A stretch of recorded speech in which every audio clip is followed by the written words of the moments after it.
Hi everyone, welcome to Look at Her Grow. On this podcast, we interview Christian experts on content that's relevant to mums and women. We're your co-hosts, Yana and Devon, and our prayer is that you thrive in every aspect of life. Please go and join our community on social media, be a part of the Look at Her Grow family, and we truly hope that you love this episode. Hey, this is part 2 of an incredible conversation we're having with Lizzie Cooper around nutrition in the home. If you haven't heard part 1, we do encourage you to start there, but also if this is where you've landed, feel free to listen along, and if you love it, go and find part 1. Let's move a little bit into food psychology. Mhm. So I've heard parents talk about negative food associations or, different bad food associations that you can grow up with. And I just wanted to ask you, and I don't know how much experience you've had in this space, but how do parents maybe unintentionally create or add to food issues from not wanting to eat to overeating to having other negative food sort of relationships? What are your thoughts in that space? Yeah, I mean, we touched on it a bit before, but role modeling is such a big thing. Like every time I saw kids, like parents bring their kids in and be like, they're a fussy eater, they won't eat this. And then I figure out, well, you don't eat that either. Yeah, okay. So Yeah, that's interesting. a massive thing. The other thing to realize, I guess, is that kids need like 10 to 15 exposures on a food Wow. before they actually accept it. So when you're talking about little kids, Yeah. that just keep like offering it, keep exposing them to it. It like I must say, if your kid is healthy and there's no other issues going on, Yes. then yeah, Of you course. just need to keep offering the food to it, to your kid. And stressful meal times are a massive thing too. If you're going to make meal times where you're trying to force kids food and they don't want it, and then that's going to, create a negative aversion to food and meal times, and that you just want to offer the food. I really recommend. So Ellen Satter has a book called Secrets to Feeding a Healthy Family. Ah, And she talks that's a about the good idea. division of responsibility. So the parent's role is to offer food, and the kid's role is to eat it and decide how much of it that they want to eat. So Yeah. if you want to be making sure that you're offering a range of nutritious foods from all of the food groups, and then if they eat it, that's up to them. If they don't, then yeah, that's on them as well. And kids, they go through periods of growth and then of not growing so much. So some days they may eat heaps and other days they may not. Again, if they're healthy, if there's nothing else going on, then it's Mm, not something to stress about. Your role is just to offer the food. And you that's want to great. make sure that you're offering foods that, making sure you always have a safe food. So, if they love potatoes, have potatoes there, but also make sure that you're having broccoli and having other foods there that you're eating and that you're, Yeah. enjoying. But yeah, so you want to make meal times not stressful. Like, don't try and Yeah. force things. Just offer it, enjoy it, have a fun meal time together. Yeah, that's the biggest thing.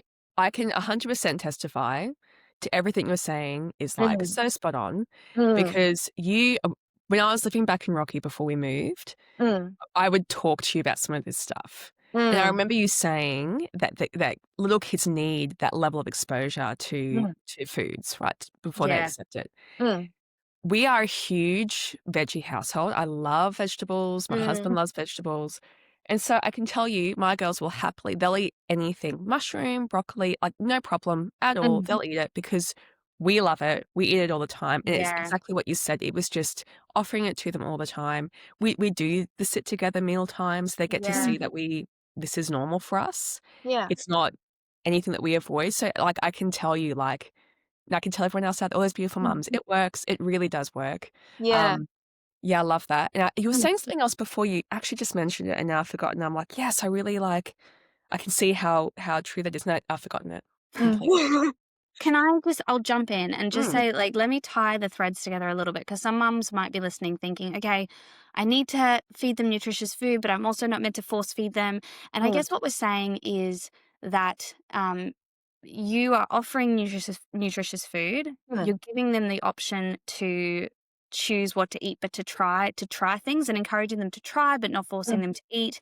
But the link, and then the missing piece, I think, in the middle is that that modeling. So Yes. you're offering the nutritious food, you're giving them the opportunity to eat, but you're Yeah. not forcing it, and you're Mm. modeling in the middle.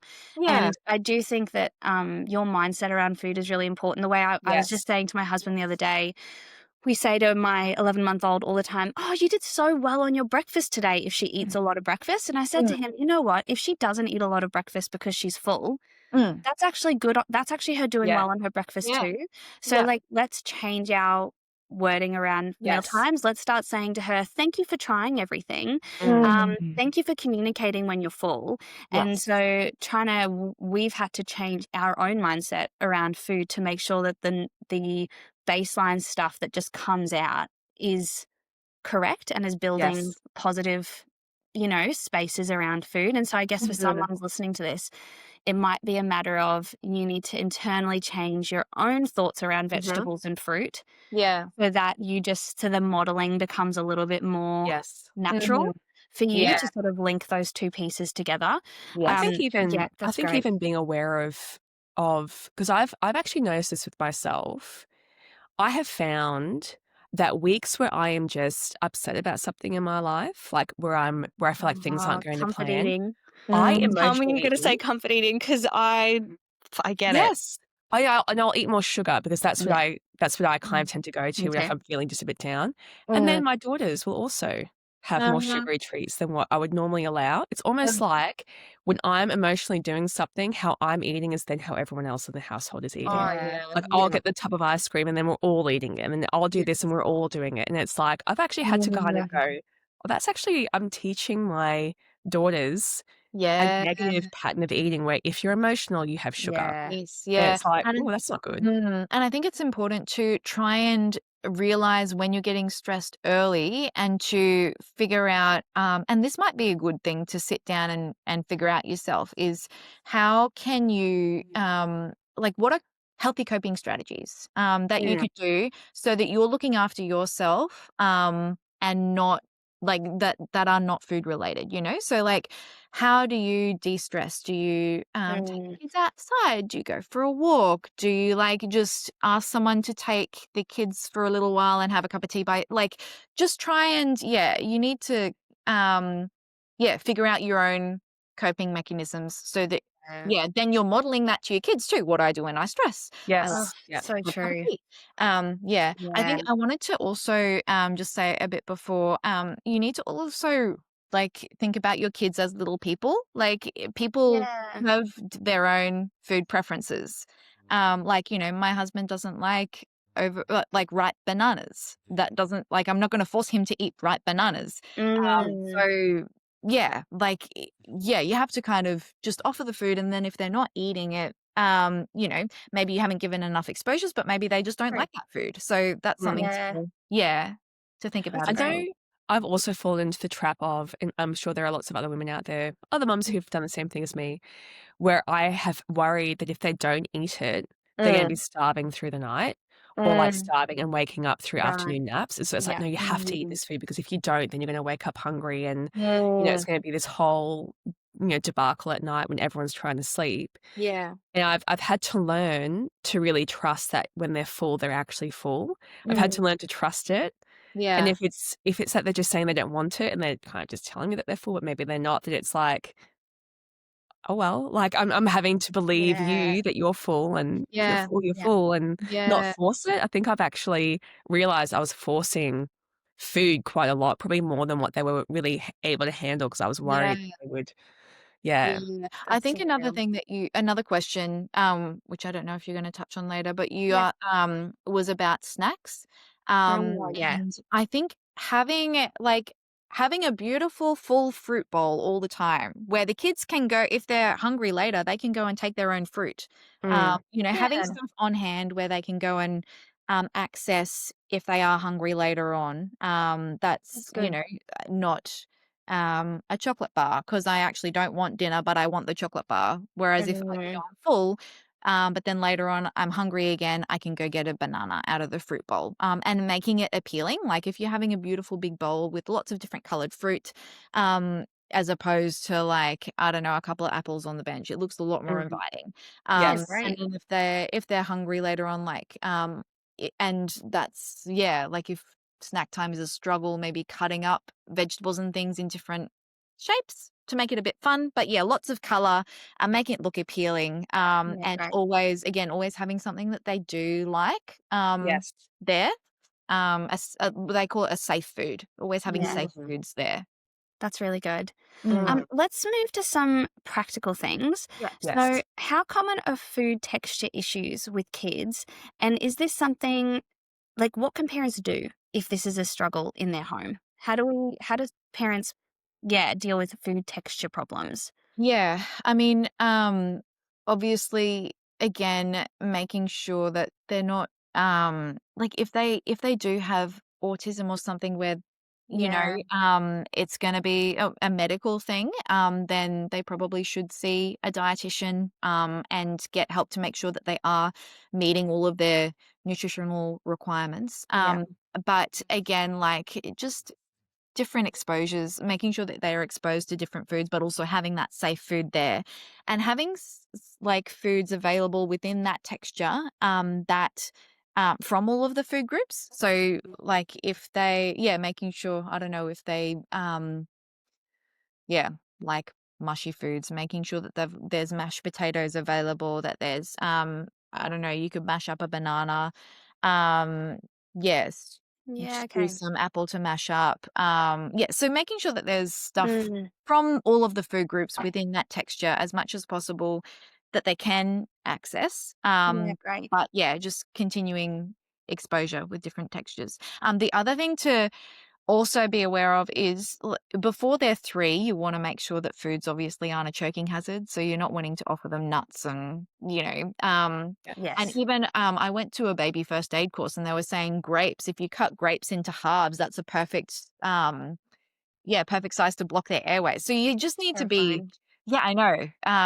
Just need to be mindful of that before they're 3, just making sure that there's nothing hard or nothing that they can choke on. And The yeah. Solid Starts app is actually really helpful for that. It's a Mm. subscription, unfortunately, but Solid Starts actually it has the recommended serving a shape for each age group. Mm. So you can click in if you're a baby's 9 plus, you click on that and it says cut your grapes like this or offer Mm. your carrots like this Wow. or so that's what I use because Yeah. choking was terrifying for me. So Mhm. when she was appropriate, you cut the grapes lengthwise in quarters. So they're like little Mhm. spears, or things Mhm. like that.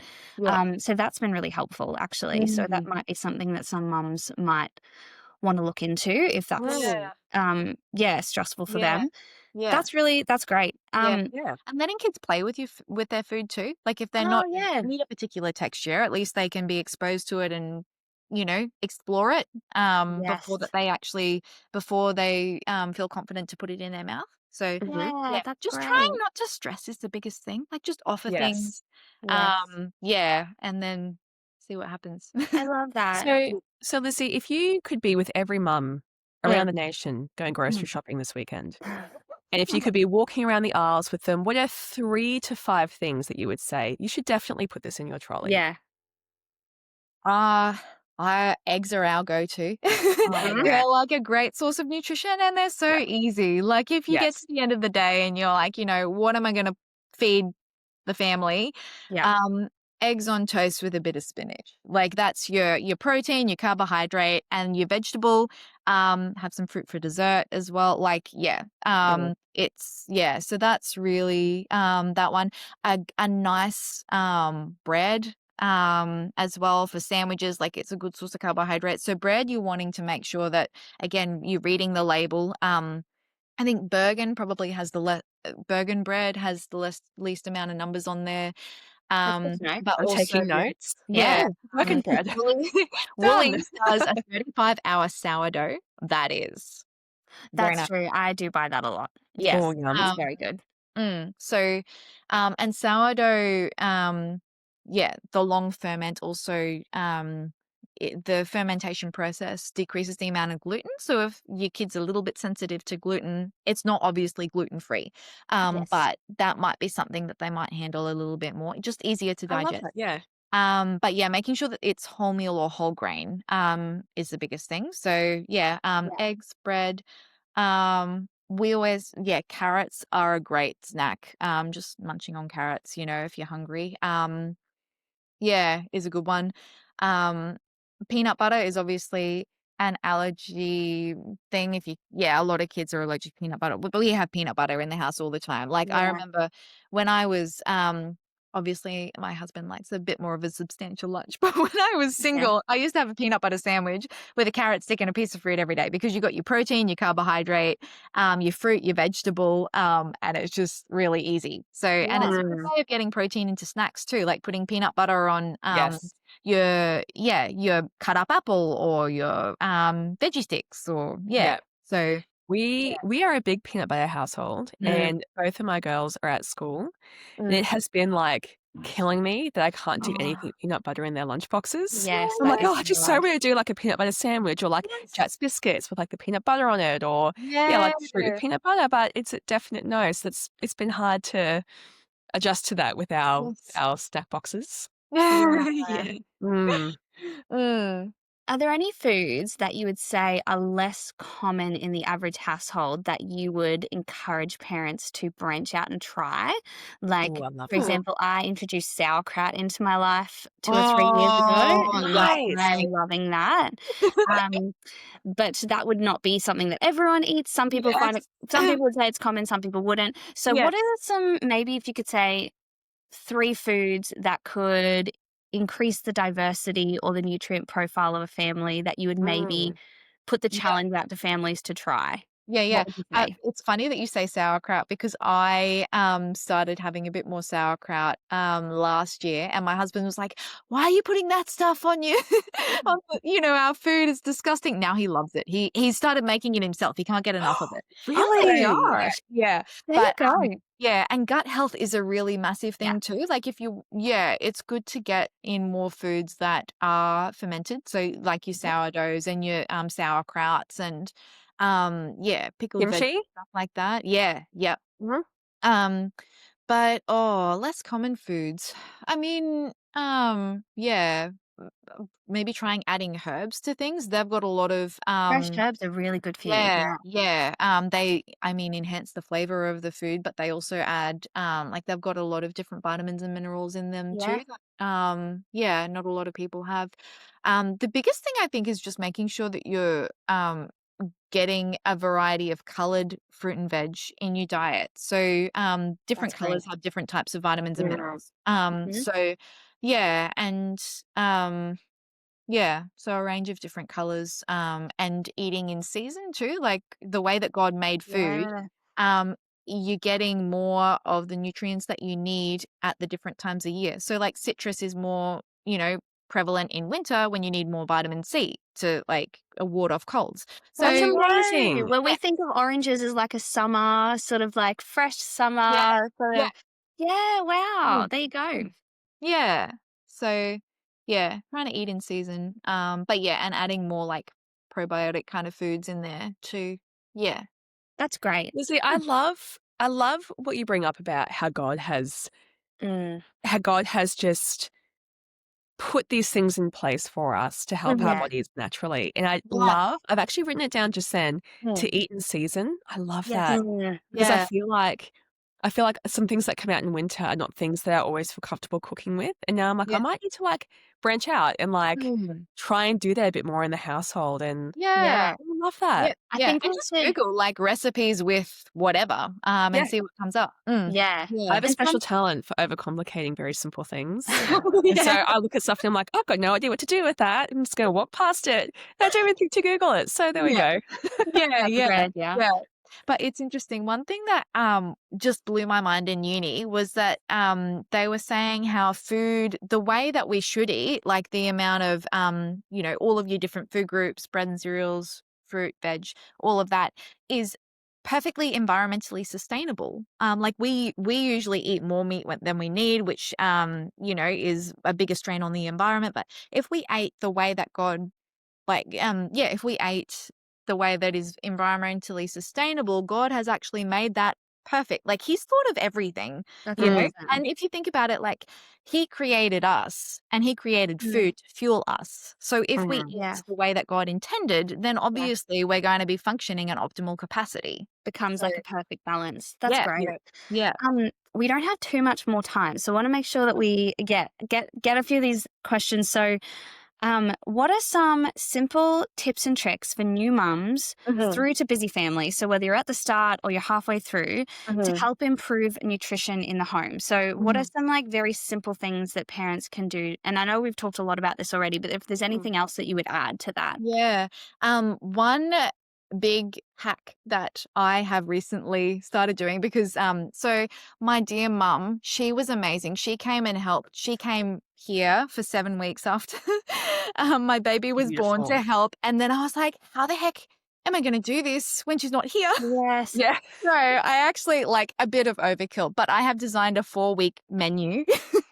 Oh, Love very it. nice. So, and it doesn't have to be 4 weeks, but even if you like try and do, you know, Monday is going to be meat and veg, Tuesday is going to be a type of Italian, Wednesday is going to be this, and then you don't have to think.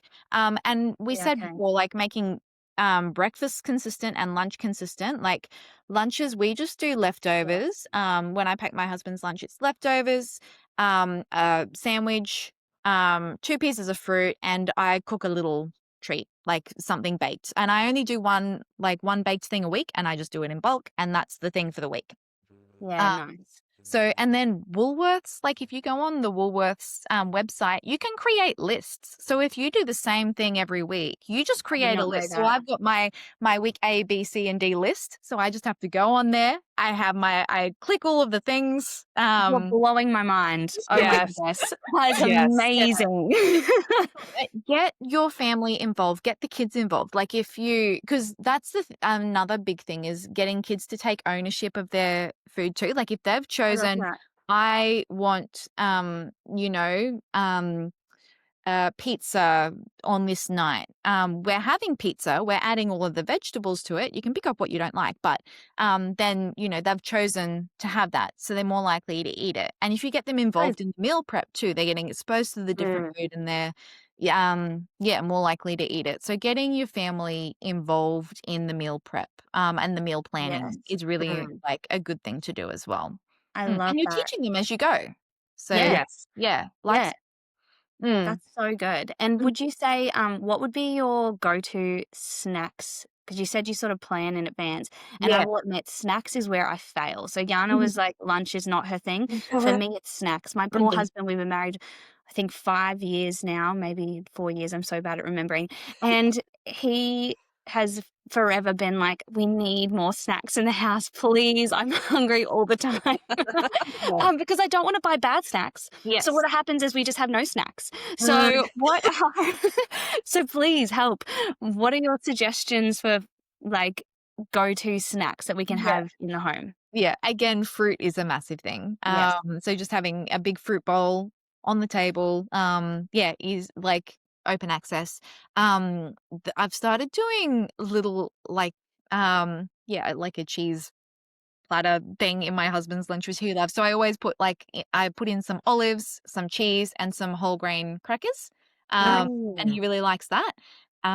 So yeah, and then what I did buy because I do my baking once a week. So I bought a healthy lunchbox recipe book, and I went through and made each of them, and my husband told me which ones he likes. So then I wrote them in a recipe book. So then I just go and just pick one of them every week. Yeah. And you've got to Amazing. make sure that it's easy. Like I didn't pick something that took an hour to do.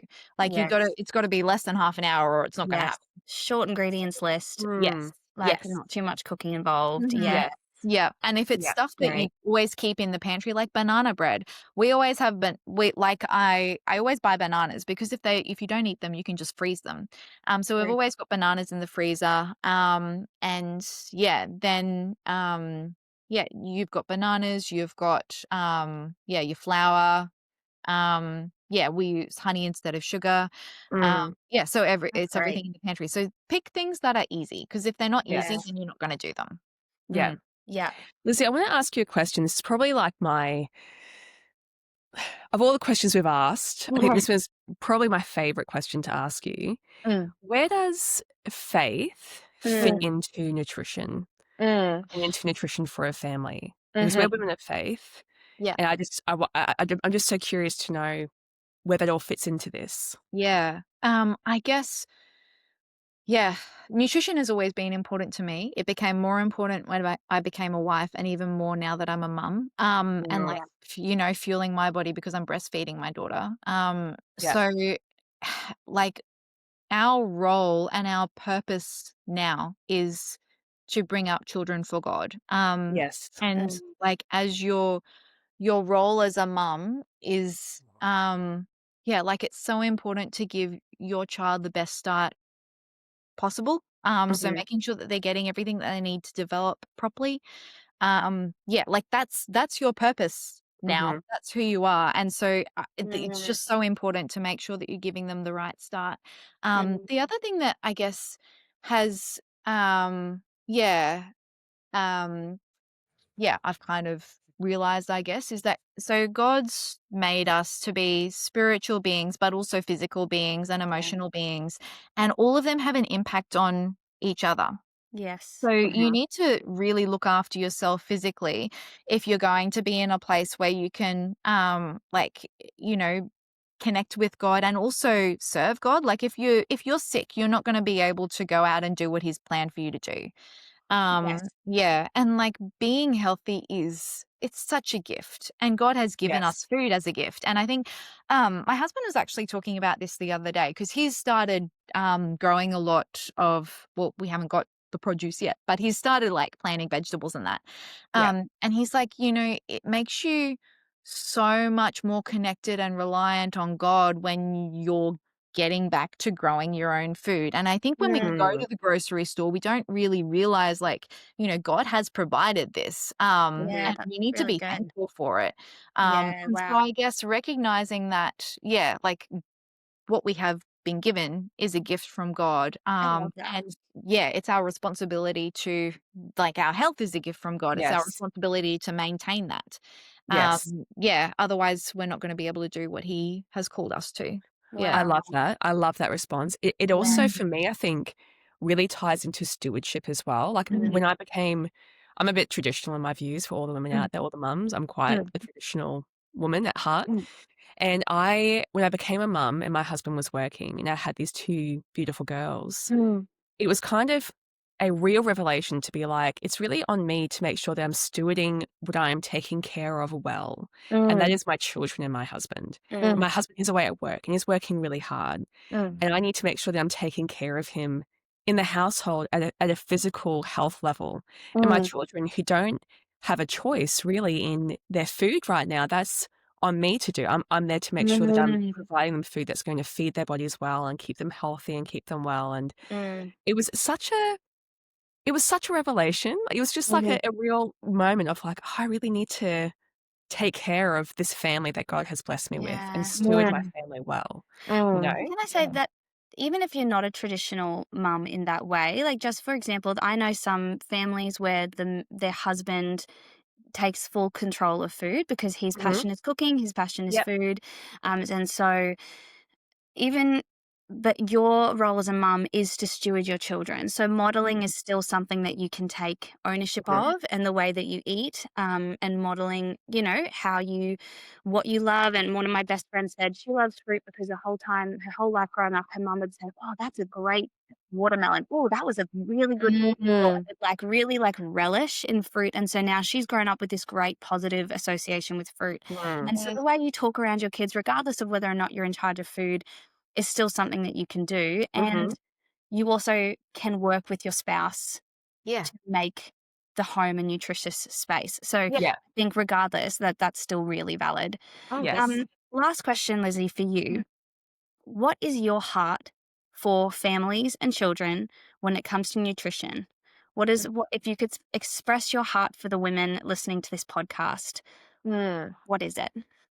I guess, yeah, we've talked about it a lot, but just enjoy food, and yeah, be it shouldn't be this stressful thing. Like, we should Mm, really see food as something that is a gift and something that is fueling our bodies, something that is keeping us healthy, something that we can give to our children to help them grow and yeah. develop and function at their optimal capacity and grow up, to flourish. And Yes. so, yeah, I think we need to shift our focus from good food, bad food, stressful trying to get kids to eat to like, Mm, yeah, just enjoying it and making it a positive experience and modeling yes. that to our kids. And Yes. yeah, just having family meal times I think is important too. Like, if we read through the Bible, there's food is a time of fellowship. It's a time where people get together. I It's love that. part of rituals and celebrations, and it's something that, yeah, like getting together for a meal is such an important part of the way that God made us, really. Yeah. And so I think, yeah, like having those, yeah, that time of fellowship is really, really, really Yeah. important. Yeah. Yeah, I love absolutely. that. Mm. Well, Lizzie, thank you so much for your Yeah. time. We just No, have you're very loved being welcome. able to talk with you. It's Yeah. been Yeah, it's awesome. so And quick. I know it has gone super quick, Yeah. hey? I That's honestly what could happens ask when you have another these great 100 chats. questions. Yep. Yeah.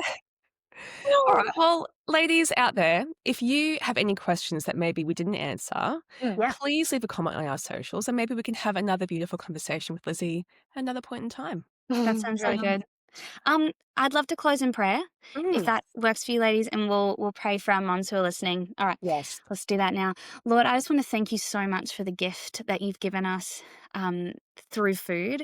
Thank you so much for the way that you have provided this just expansive world of flavors and nutrition and the vitamins and minerals and everything that you've given to nourish us and to make us strong. And it's actually really exciting to think about the opportunity that we have to explore in that space.